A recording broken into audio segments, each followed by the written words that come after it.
My goal for 2025 was to save 22,000 US dollars while teaching in China.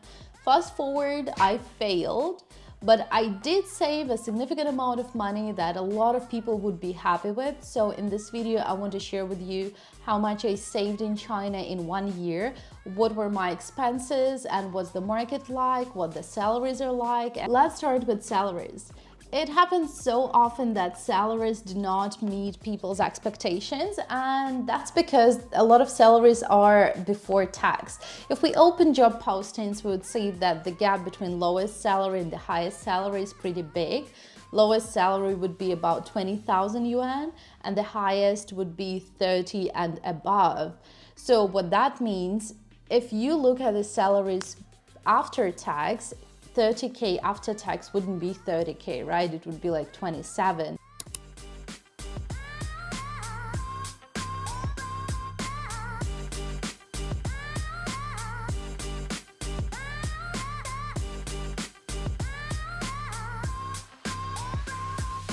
In 2026, there was a new law released. Every employer should provide their employees with national insurance, and I'm pretty sure there'll be lots of changes to our tax because of this law.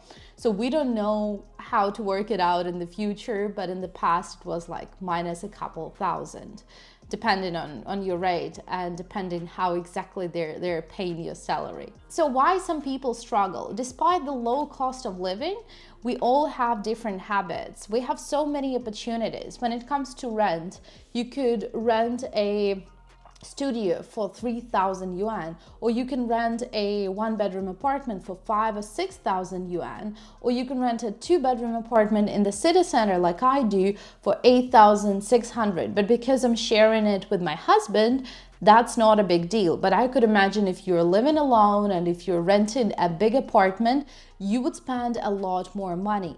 The next thing is food. I don't spend much money on food. My food shopping is about 2,000 yuan per month.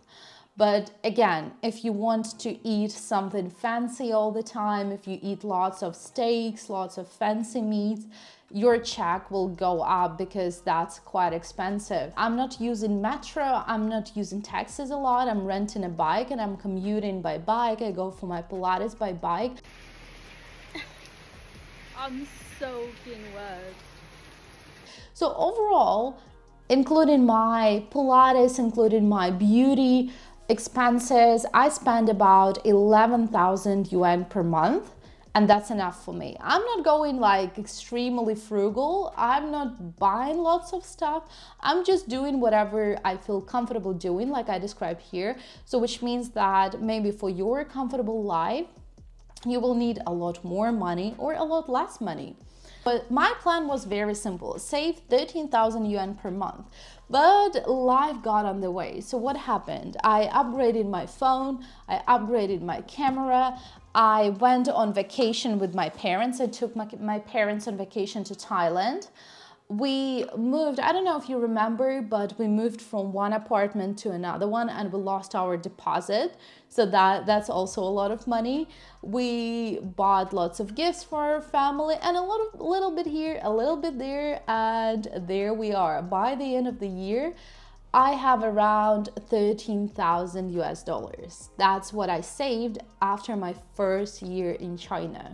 So does that mean I failed? I don't think so, because the first year, if you have a goal, if you have a financial goal to come to China and save money, don't think that you can do it in 1 year if your goal is pretty big. If you have a small goal, like to save for the laptop phone, that's easy. But if you have a bigger goal, maybe you will succeed, but most people do not succeed because life gets on the way. Some people have to pay a lot of money for their visa. Some people get overwhelmed with Taobao. Some people, I don't know, something bad happens and they have lots of unforeseen circumstances. So basically, if you have a big plan and if you have a big goal to save for the deposit, I would strongly recommend you planning more than 1 year in China then in this case you'll definitely reach this goal and be realistic, because this is how people get stuck in China for 14 or 15 years, because they save it for another year and they don't have a clear goal, or they have a goal but it's too ambitious. So try to be realistic. I'm not saying that my numbers will be exactly the same as your numbers. You might have a different situation.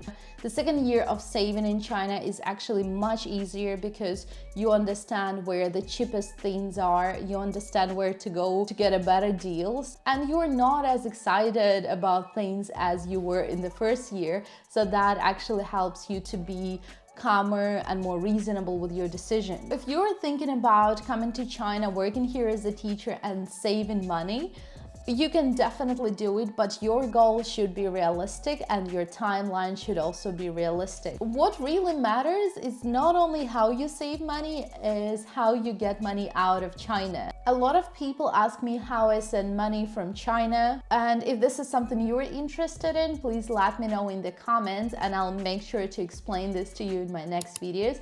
Thanks for watching. Please don't forget to subscribe. See you later.